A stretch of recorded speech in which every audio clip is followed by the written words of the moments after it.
So indie comics is all hard work.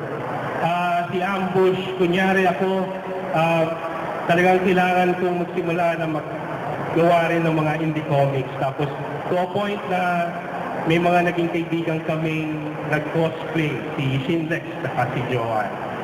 Okay, so katulad rin ito, GT Macon, it's all about hard work. Nabuo ito, nandito kayong lahat dahil sa hard work ng lahat ng taong na-involved dito.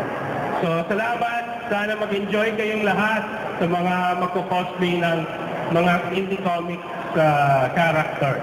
So sana sabay-sabay tayo lahat ha. Basta likhang Pinoy, ang hina. Basta likhang Pinoy, Basta likhang Pinoy, astig! Basta likhang Pinoy, astig! Likhang Pinoy, astig! Bakit? Pilipino ka ba? Ba't ikaw? Ano, bakit? Basta likhang Pinoy, astig! Basta likhang Pinoy, astig! Astig! Astig!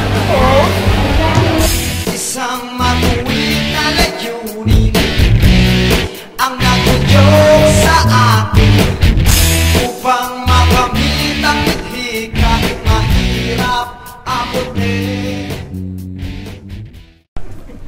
Astig. Astig pa? Oo. Alimesa tataob natin.